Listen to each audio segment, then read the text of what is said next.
یوم ترونہا، جس دن کہ تم اس کو دیکھو گے، تذہل کل مرضعۃ عما ارضعت، بھول جائے گی ہر دودھ پلانے والی جسے وہ دودھ پلاتی تھی۔ یعنی واقعہ یہ ہے کہ حیوانات میں جو بھی دودھ پلانے والا کوئی جانور بھی ہو تو اسے بھی اپنے بچوں کے ساتھ جو انس ہوتا ہے، اور خاص طور پر انسانوں میں پھر ماں کی محبت اور شفقت اور مامتا جو ہے وہ اپنی جان دینے کو تیار ہوتی ہے، اپنے بچے کی آنچ نہیں آنے دیتی۔ لیکن وہ سخت ایسا دن ہوگا، ایسی سختی ہوگی کہ دودھ پلانے والیاں اپنے دودھ پیتے بچوں کو بھول جائیں گی۔ فَتَضَعُ كُلُّ ذَاتِ حَمْلٍ حَمْلَهَا، اور دہشت کا عالم یہ ہوگا کہ ہر حاملہ کا حمل گر جائے گا۔ وَتَرَى النَّاسَ سُكَارَىٰ، تم دیکھو گے لوگوں کو کہ جیسے نشے میں ہیں، اس طرح کی ایک کیفیت ان پر طاری ہوگی، ایسے بے سدھ سے نظر آئیں گے جیسے کہ گویا کہ نشے میں، وَمَا هُم بِسُكَارَىٰ، حالانکہ وہ کسی نشے میں نہیں ہے، وَلَٰكِنَّ عَذَابَ اللَّهِ شَدِيدٌ، بلکہ اللہ کا عذاب بہت سخت ہے، اللہ کی طرف سے بڑی سخت یہ گھڑی آنے والی ہے، جس سے کہ اللہ تعالیٰ اپنے مومن صادق بندوں کو بچا لے گا، جس کی کہ صراحت ہے حدیث کے اندر۔ وَمِنَ النَّاسِ مَن يُجَادِلُ فِي اللَّهِ بِغَيْرِ عِلْمٍ، لوگوں میں سے ایسے بھی ہیں جو اللہ کے بارے میں جھگڑتے ہیں، اللہ کی آیات کے بارے میں جھگڑتے ہیں، قرآن مجید کے احکام کے بارے میں جھگڑتے ہیں، جبکہ حال یہ بغیر علم، نہ ان کے پاس کوئی علم ہے، وَيَتَّبِعُ كُلَّ شَيْطَانٍ مَرِيدٍ، اور وہ پیروی کر رہے ہوتے، صاف نظر آتا ہے کہ ہر سرکش شیطان کی پیروی کر رہے ہیں، ان کے عمل کو دیکھو تو مغرب کی نقالی کر رہے ہیں، ان کی ہر ایک چیز کی جو ہے انہوں نے اپنی زندگی میں اختیار کی ہوئی ہے، پورا جو ہے مغربی ان کے اوپر تہذیب کا غلبہ ہے، ساری اقدار، لیکن باتیں بڑھائیں گے قرآن کی طرف سے اور حدیث کی طرف سے، اور انکار حدیث ہے اور فلاں یہ ہے، اور قرآن کا تو نتیجہ یہ نکلتا ہے، وہ نہیں نکلتا ہے، اور یہ اجتہاد کیا جانا چاہیے، اور قرآن مجید جو ہے یہ تو اب کتاب جو ہے بوسیدہ ہو گئی ہے، یہ باتیں بھی کہی گئی ہیں کہ کوئی ایسا بھی ہمارا جو نظام ہونا چاہیے اجتہاد کا جو قرآن مجید کو بھی اوور رول کر سکے، یہ باقاعدہ رائے موجود ہے کہ قرآن مجید میں بھی جو صریح احکام آئے ہیں وہ بھی ایک خاص قوم کے لیے، خاص وقت کے لیے تھے، یہ ہمیشہ کے لیے نہیں ہے۔ تو بڑے بڑے دانشور، بڑے بڑے جو اسکالرز ہیں، بڑی بڑی ڈگریاں ان کے پاس ہیں، میکگل سے لے کر آئے ڈگریاں، ڈاکٹر فضل الرحمان صاحب آئے تھے تو میکگل سے ڈگری لے کر آئے تھے، جنہوں نے جو وحی کے بارے میں کہا تھا کہ یہ حضور کا بھی کلام کہا جا سکتا ہے، اس کو اللہ کا بھی کلام کہا جا سکتا ہے، باقی فرشتے کی کوئی حیثیت نہیں ہے، یہ ساری باتیں ڈاکٹر فضل الرحمان کہنے والے تھے۔ میکگل سے انہوں نے یہودیوں سے آ کر ڈگریاں حاصل کی تھی انہوں نے، اور انہوں نے جو بھی بہت سے اور دانشور بہت سے موجود ہیں اس وقت دنیا میں کہ جو ویسے سمجھے جاتے ہیں کہ بہت وہ اسلامی اسکالرز ہیں، ٹاپ کے اسکالرز ہیں، وائٹ ہاؤس میں بھی انہیں طلب کیا جاتا ہے۔ یہ جو سید حسین نصر ہیں ایرانی ایک ہے، اب وہ رہ گئے ہیں جن کا ڈنکا بج رہا ہے زیادہ، ورنہ پہلے یہ ہے کہ یہ دو تھے، سید حسین نصر بھی تھے اور ڈاکٹر فضل الرحمان بھی تھے پاکستان کے۔ لیکن وَمِنَ النَّاسِ مَن يُجَادِلُ فِي اللَّهِ بِغَيْرِ عِلْمٍ وَيَتَّبِعُ كُلَّ شَيْطَانٍ مَرِيدٍ كُتِبَ عَلَيْهِ، اس شیطان کے بارے میں تو یہ بات لکھ دی گئی ہے، طے کر دی گئی ہے، أَنَّهُ مَن تَوَلَّاهُ، کہ جو کوئی بھی اس کی دوستی اختیار کرے گا، فَأَنَّهُ يُضِلُّهُ، تو وہ اسے گمراہ کر کے رہے گا، وَيَهْدِيهِ إِلَىٰ عَذَابِ السَّعِيرِ، اور پہنچا کر رہے گا اسے اس جلانے والے دوزخ کے عذاب میں۔ یا ایھا الناس، اے لوگو، ان کنتم فی ریب من البعث، اگر تمہیں کوئی شک ہے کہ کیسے دوبارہ زندہ ہو جائیں گے، کیسے اٹھا لے گا اللہ تعالیٰ، کوئی تمہیں اشکال پیدا ہوتا ہے تو لو ہم تمہیں ایک مثال سے سمجھاتے ہیں۔ فَإِنَّا خَلَقْنَاكُم مِّن تُرَابٍ، سوچو ہم نے تمہیں مٹی سے پیدا کیا، اس لیے کہ باپ کے بھی جسم میں اگر نطفہ بنا ہے، منی بنی ہے، کہاں سے بنی ہے؟ خیر غذا کہاں سے آئی تھی اس کی؟ ساری غذا تو مٹی سے آئی ہے، زمین سے آئی ہے، یہی سے آئی ہے، وہ منرلز ہیں، وہ سب کچھ ہے، گوشت کھایا ہے تو بکری نے جو کہاں سے غذا لی تھی؟ زمین سے لی تھی۔ تو تمہاری جو تخلیق ہے سب کی ابتدا میں جو ہے وہ مٹی سے ہے، من تراب ثم من نطفۃ، پھر وہ نطفے کی ایک شکل بنی، ثم من علقۃ، پھر تم ایک علقہ کی شکل میں تھے۔ اس علقہ کے بارے میں بعد میں عرض کروں گا، ابھی میں اس کا کوئی ترجمہ نہیں کر رہا، اس کا ترجمہ عام طور پر جمع ہوا خون کیا جاتا ہے، یہ ترجمہ صحیح نہیں ہے۔ ثم من مضغۃ، پھر یہ کہ وہ ایک لوتھڑے کی طرح تھا، گوشت کا ایک لوتھڑا سا تھا، مخلقۃ غیر مخلقۃ، پہلے اس پہ کوئی نشانات تھے ہی نہیں، پھر اس لوتھڑے کے اوپر نشانات آنے شروع ہوئے، معلوم ہوا کہ یہاں سے یہ بازو نکلیں گے، یہاں سے یہ ٹانگیں نکلیں گی، اسی کے اندر جو ہے یہ آثار شروع ہو گئے۔ لنبین لکم، تاکہ ہم تمہیں کھول کھول کر بیان کر دیں۔ یہ جو بھی سٹیجز ہیں کہ جو ایمبریونک جو سٹیجز ہیں، اس میں واقعہ یہ کہ اس کے بارے میں کیتھل مور کا میں قول آپ کو سنا چکا ہوں، جو تعارف قرآن کا میرا لیکچر تھا، کہ ان چیزوں کے بارے میں حیران اور ششدر ہیں جو اس وقت ایمبریولوجی کے سب سے بڑے ماہر ہیں، جن کی ٹیکسٹ بکس دنیا کے اندر سب سے زیادہ مستند مانی جاتی ہے کہ ہم حیران ہیں کہ یہ ساری چیزیں قرآن مجید نے کیسے کہی ہیں، اور یہ بالکل ایگزیکٹ جو ہے تعبیر ہے ان سٹیجز کی کہ جو رحم مادر میں انسانی جنین جن سٹیجز سے گزرتا ہے اس کی اس سے زیادہ صحیح تعبیر ہو نہیں سکتی۔ وَنُقِرُّ فِي الْأَرْحَامِ مَا نَشَاءُ، یہی مضمون چونکہ دوبارہ پھر آئے گا سورہ مومنون کے پہلے رکوع میں، تو میں وہاں اس کے بارے میں تفصیل سے کروں گا۔ اور ہم ٹھہرائے رکھتے ہیں رحموں میں جو ہم چاہتے ہیں، یعنی رحم کے اندر پھر رحم مادر میں وہ حمل رہتا ہے، اب وہ حمل بیٹے کا ہوا ہے، بیٹی کا ہوا ہے، یا بیٹا یا بیٹی وہ ذہین ہے، فتین ہے، خوبصورت ہے، کیسی ہے، صحیح ہے، سالم ہے، وہ ہمارا فیصلہ ہے۔ نقر فی الارحام ما نشاء الی اجل مسمى، ہم ٹھہرائے رکھتے ہیں رحموں میں جو ہم چاہتے ہیں ایک وقت معین تک، ثم نخرجکم طفلا، پھر ہم تمہیں نکالتے ہیں، وہ تم چھوٹے سے بچے ہوتے ہو، ثم لتبلغوا اشدکم، پھر تم اپنی پوری جوانی کو پہنچتے ہو، قوت کو پہنچتے ہو، ومنکم من یتوفى، تم میں سے وہ بھی ہیں کہ جو پہلے ہی ان کا انتقال ہو جاتا ہے، انہیں قبض کر لیا جاتا ہے، انہیں اللہ تعالیٰ لے جاتا ہے، ومنکم من یرد الی ارذل العمر، اور تم میں سے ایسے بھی ہوتے ہیں جو بڑی ہی نکمی ضعیفی کی عمر کو پہنچ جاتے ہیں، لکي لا يعلم من بعد علم شيئا، کہ پھر وہ نہ جانے سب کچھ جاننے کے باوجود کچھ بھی۔ بڑھاپا آتا ہے تو ایسا آتا ہے، ڈیمنشیا بھی ہو جاتا ہے، ساری ذہنی صلاحیتیں ختم ہو جاتی ہیں، یادداشت زائل ہو جاتی ہے، پھر بچپن کی عادتیں عود کر آتی ہیں، لکي لا يعلم من بعد علم شيئا، پھر یہ صورت بھی ہو جاتی ہے۔ یہ ارذل العمر ہے جس سے کہ حضور صلی اللہ علیہ وسلم نے اللہ کی پناہ مانگی ہے کہ اللہ اس سے پہلے اٹھا لے، اس سے پہلے کہ انسان اس کیفیت میں آ جائے کہ جس کا نقشہ یہاں کھینچا جا رہا ہے، لکي لا يعلم من بعد علم شيئا۔ بڑا سقراط تھا، بقراط تھا، کچھ تھا، لیکن اب کیا ہو گیا ہے اس کو دیکھیے۔ ومنکم من یرد الی ارذل العمر، ان کے لیے دعا کر لیجیے، اللہم اغفر لہ وارحمہ وادخلہ فی رحمتک وحاسبہ حسابا یسیرا۔ ان سے ایک بہت بڑی خطا ہوئی ہے، رجم کی سزا کے بارے میں میں سورہ نور میں عرض کروں گا، لیکن اللہ تعالیٰ تمام خطاؤں کو معاف فرمانے والا ہے۔ اللہم اغفر لہ وارحمہ وادخلہ فی رحمتک وحاسبہ حسابا یسیرا۔ اللہم نور مرقدہ واکرم منزلہ والحقہ بعبادک الصالحین،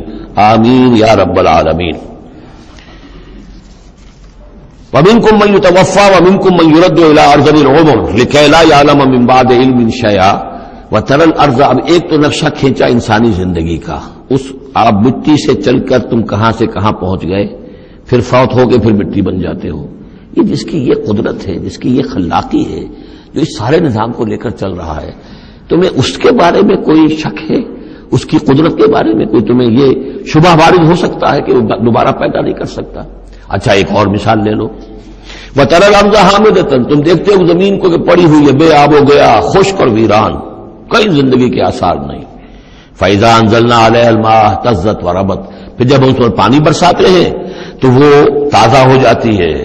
اہتزاز، اور وہ اس میں جنبش ہو جاتی ہے، اہتزت۔ یہتز جو آیا یہ لفظ پہلے ہم پڑھ چکے ہیں کہ جب حضرت موسیٰ کا عصا زمین پر انہوں نے رکھا تو وہ تو اب ہلنے لگا، حرکت کرنے لگا جیسے کہ سانپ حرکت کرتا ہے،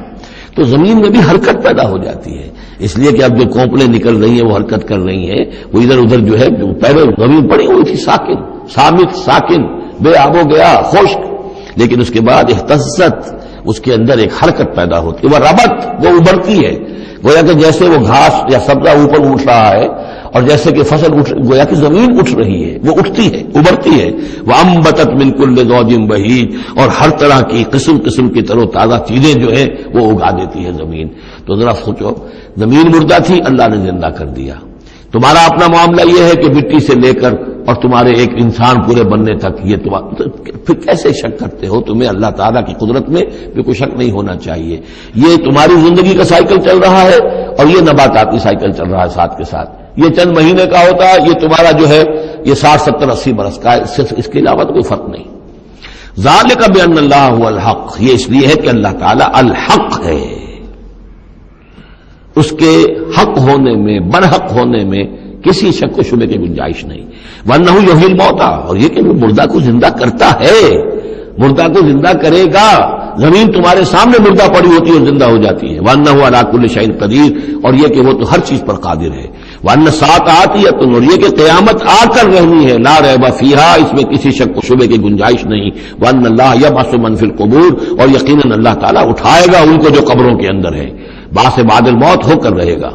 وَمِنَ النَّاسِ مَن يُجَادِلُ فِي اللَّهِ بِغَيْرِ عِلْمٍ وَلَا هُدًى وَلَا كِتَابٍ مُنِيرٍ، اور لوگوں میں سے کچھ ایسے بھی ہیں جو اللہ کے بارے میں، اللہ کی باتوں کے بارے میں، اللہ کی صفات کے بارے میں، ذات خداوندی کے بارے میں جھگڑتے ہیں، بحثیں کرتے ہیں، نزاع کرتے ہیں، نہ ان کے پاس علم ہے، بغیر علم ولا ہدن، نہ کوئی ہدایت ہے، ولا کتاب منیر، نہ کوئی روشن کتاب ہے جس سے وہ رہنمائی لے رہے ہوں۔ ثانی عطفی، وہ اپنی گردن کروٹ اپنی موڑ کر چل دیتا ہے، آیات سنتا ہے، اللہ کے کلام کو سنتا ہے، پھر ذرا وہ اپنے کمر کو موڑتا ہے، بل دیتا ہے، چل دیتا ہے، لیضل عن سبیل اللہ، تاکہ گمراہ کرے لوگوں کو اللہ کے راستے سے۔ لہو فی الدنیا خزی، اس کے لیے دنیا کی زندگی میں بھی رسوائی ہے، ونذیقہ یوم القیامت عذاب الحریق، اور قیامت کے دن ہم اسے جلانے والے عذاب کا مزہ چکھائیں گے۔ ذالک بما قدمت یداک، اور یہ سب کچھ ہے تیرے اپنے دونوں ہاتھوں کے کرتوتوں کی وجہ سے، جو بھیجا ہے تیرے دونوں ہاتھوں نے، بما قدمت یداک، وان اللہ لیس بظلام للعبید، اور یقیناً اللہ تعالیٰ تو اپنے بندوں پر ظلم کرنے والا نہیں ہے۔ ومن الناس من يعبد الله على حرف فإن أصابه خير اطمأن به وإن أصابته فتنة انقلب على وجهه خسر الدنيا والآخرة ذلك هو الخسران المبين۔ لوگوں میں سے کچھ ایسے بھی ہیں جو اللہ تعالیٰ کی بندگی کرتے ہیں کنارے کنارے، بچ بچ کر۔ یہ وہ روگ جس کو کہا گیا فی قلوبہم مرض، جن کے دلوں میں روگ ہوتا ہے۔ ایک وہ لوگ ہوتے ہیں کہ حق کو قبول کیا، پھر ہر کے بعد منجدھار میں پھر وہ چھلانگ لگاتے ہیں، ہر کے بعد ماں کشتی درا بنداختے، ہم نے حق کو قبول کیا، اس کشتی کو ہم نے پانی میں ڈال دیا ہے، اب یہ کشتی تیرے گی تو ہم تیریں گے، یہ ڈوبتی ہے تو ہم ڈوبنے کے لیے تیار ہیں۔ ایک وہ ہے جو چاہتے بھی ہیں حق کے ساتھ چلنا، لیکن کنارے کنارے گہرے پانی میں نہیں جانا چاہتے، خطرات مول نہیں دینا چاہتے، اپنے لیے جان اور مال جو ہے اس کو بچا بچا کر، جو اقبال نے کہا تو بچا بچا کے نہ رکھ اسے تیرا آئینہ ہے وہ آئینہ، کہ شکست ہو تو عزیز تر ہے نگاہ آئینہ ساز میں۔ لیکن یہ کچھ لوگ بچ بچ کر چلنا چاہتے ہیں، کوئی گردن نہ پہنچ جائے، کوئی نقصان نہ ہو جائے، کوئی ہمیں قربانی نہ دینی پڑے۔ وَمِنَ النَّاسِ مَن يَعْبُدُ اللَّهَ عَلَى حَرْفٍ، کنارے ساتھ، فَإِنْ أَصَابَهُ خَيْرٌ اطْمَأَنَّ بِهِ، اگر خیر آئے تو مطمئن رہیں گے۔ وَإِنْ أَصَابَتْهُ الْفِتْنَةُ انقلب على وجهه، اور اگر کوئی فتنہ آ گیا، آزمائش آ گئی، کوئی قربانی کا وقت آ گیا، پکار آ گئی، نکلو اللہ کی راہ میں اور لاؤ اللہ کی راہ میں، تو وہ اپنے چہروں کے بل اوندھے گر جاتے ہیں۔ خسرت دنیا والآخرہ، یہ خسارہ ہے، یہ گھاٹا ہے، یہ نقصان ہے دنیا اور آخرت دونوں کا۔ ذالک هو الخسران المبین، اور یہ بہت ہی نمایاں اور واضح تباہی ہے۔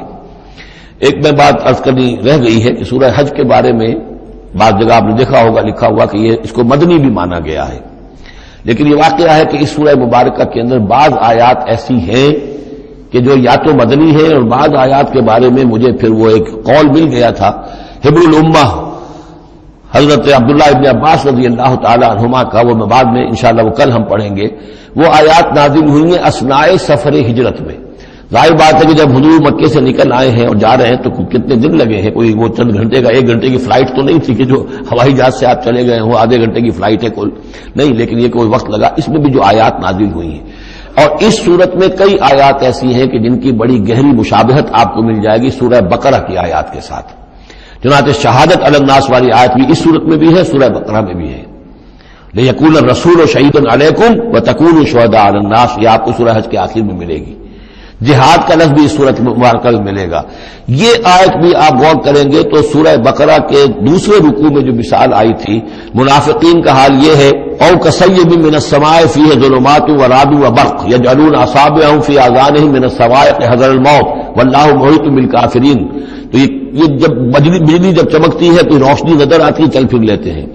لیکن اس کے بعد پھر جیسے ہی اندھیرا ہوتا ہے کھڑے رہ جاتے ہیں۔ تو بالکل وہی کیفیت ہے کہ جب ذرا حالات صحیح ہوئے، نارمل ہوئے، کوئی خطرہ نہیں، کوئی اندیشہ نہیں، کوئی مطالبہ نہیں، کوئی جنگ کی مہم جو ہے پیش نظر نہیں ہے، تو وہ بڑے چلک پھر دکھا رہے ہیں، حضور کے پاس آ رہے ہیں، باتیں کر رہے ہیں، وہ ہے کہ وہ بھی اہل ایمان کے ساتھ ہیں۔ لیکن جب ذرا مشکل وقت آیا اوندھے منہ گر پڑے۔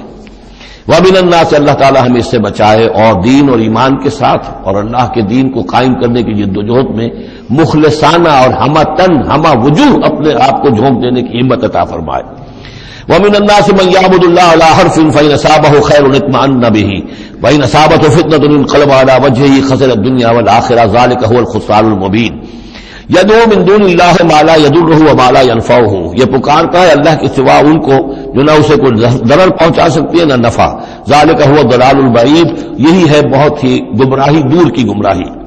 یدعو لمن ضرہ اقرب من نفعہ، وہ پکارتا ہے اللہ کو اس کو کہ جس کا ضرر جو ہے وہ اس کے نفع سے قریب تر ہے. اللہ کے سوا کسی کو پکارو گے تو نفع تو کہیں ہے نہیں لیکن ضرر تو پہنچ گیا.